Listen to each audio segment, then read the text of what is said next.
Hello everyone, and you're all very warm welcome to this tutorial for the PMDG Boeing 737 for Microsoft Flight Simulator. I am Emmanuel, I am a real-life Boeing 737 pilot and a member of the PMDG tech team. This is a beta, so there might be some minor issues happening. So we're going to start our descent right here. We've just reached our top of descent, dial the altitude down, and if it's not in VNAV path, but in VNAV alt, that means you've dialed it down too late, so then you might have to press altitude intervent. Otherwise, if you're ahead of your top of descent, you dial the altitude down and it's in VNAV, then it's just going to start its descent automatically. So, for our flight here, we have just started our descent towards Dublin now, finally, after a little bit of messing around. I have to apologize for that. We'll set the altitude all the way down to the first level, since we are flying without air traffic control over here. So that's going to be 8,000 feet on our arrival. For the descent itself, you will notice that since I'm flying a Ryanair flight here using cost index 6, we have a rather low descent speed of just 246 knots. And that means that we have options. If we are being kept high by our traffic control, we can just increase our speed and we'll get back on our path. Energy management is something that we're going to talk about during the later stages of the flight here. So, for now, we still have to read our descent checklist, and that is what we are going to do first now. So, descent checks, pressurization, land alt, 250, recall, checked, auto brake, level 3, landing data, VRF 128, minimum 402, and approach briefing is complete. Descent checklist complete. Ideally, you aim to do the descent checklist before you start your descent. However, this was such a short flight, and I tried to throw in some explanations every here and then, that it just got a little bit too crowded, and we had to do a little bit of this stuff in our actual descent. In the descent, when we're approaching and passing flight level 300, again remember to reset the bank angle selected to 25 degrees maximum for our heading select. Reasons behind that I've explained in my tutorial on the climb out, so if you're wondering, I can very much recommend a look into that very tutorial. For the descent, we constantly want to be checking that VNAV is actually doing its thing well. So, when we're passing 30,000 feet, we multiply it times 3, giving us 90 nautical miles, and then we want to add another 1 mile per 10 knots of airspeed that we want to lose. So up here we're looking at 95 nautical miles for our flight to Dublin. And now you can very easily cross-check this either on the progress page, where we currently have 133 miles remaining. Now that is a little bit longer due to the very long arrival here. But you can also look at the fixed page, where we currently have 88 miles going to runway 28 left. So, right now, passing 29,000 feet, we're looking at about 92 miles, with 88 miles straight in, so we're doing pretty good here.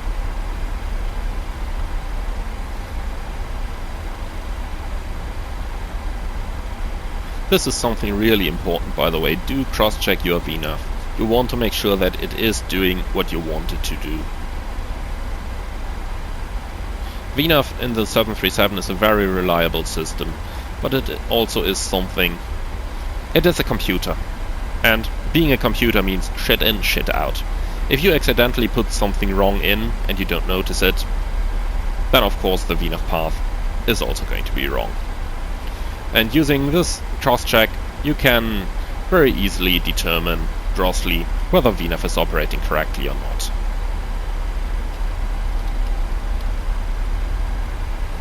Also, when you're approaching the clouds in the descent, you always want to put the engine anti-ice on.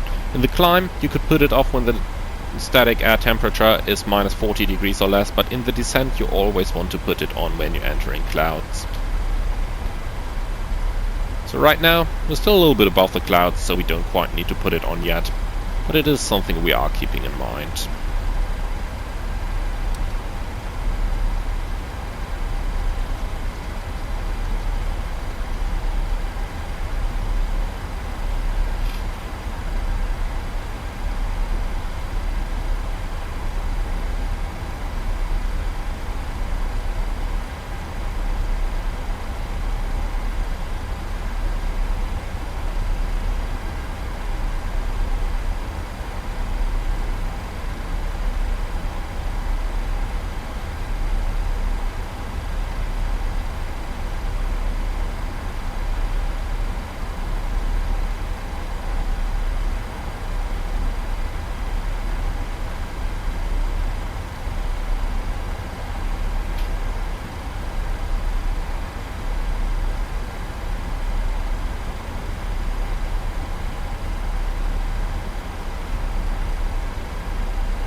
So while we do have a little bit of time left in the descent now, let's quickly discuss the operation of the seatbelt sign.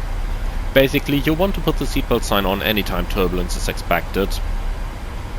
However, just because there are some clouds outside, that does not necessarily mean that there has to be turbulence. For example, these clouds here, yeah, you might feel something. You can see it by them being so fluffy, and that just shows that there is energy inside those clouds. So if you're entering those, you want to have the seatbelts on. But as you can see, we're smoothly going above the clouds here, flying straight, so you don't need to put the seatbelts on quite yet. However, the criteria in my airline to put the seatbelts on is below 15,000 feet you want to have them on.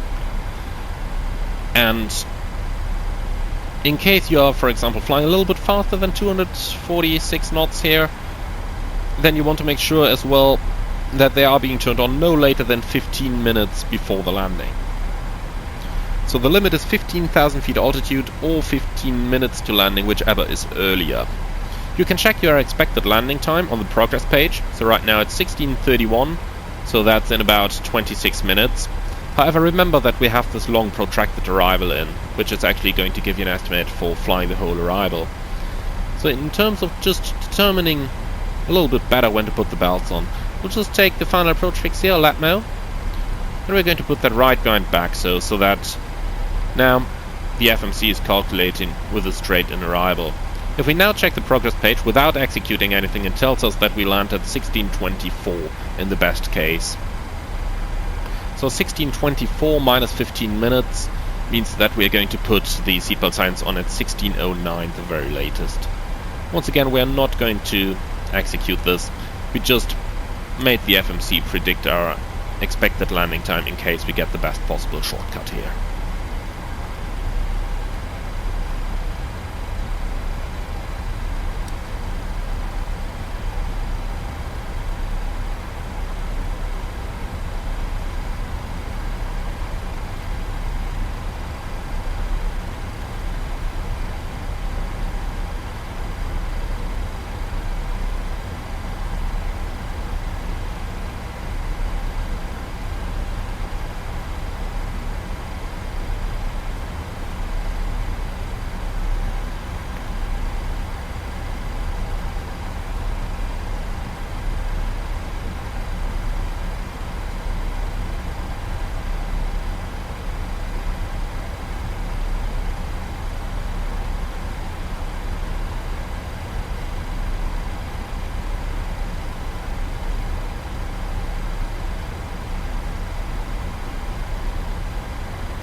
Something here regarding clouds.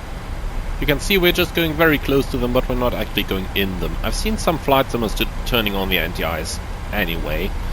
Now, when we're actually just going past the clouds, even if it's close, we don't need the anti-ice. It's really only when you're going into them where you are going to need the anti-ice to turn on.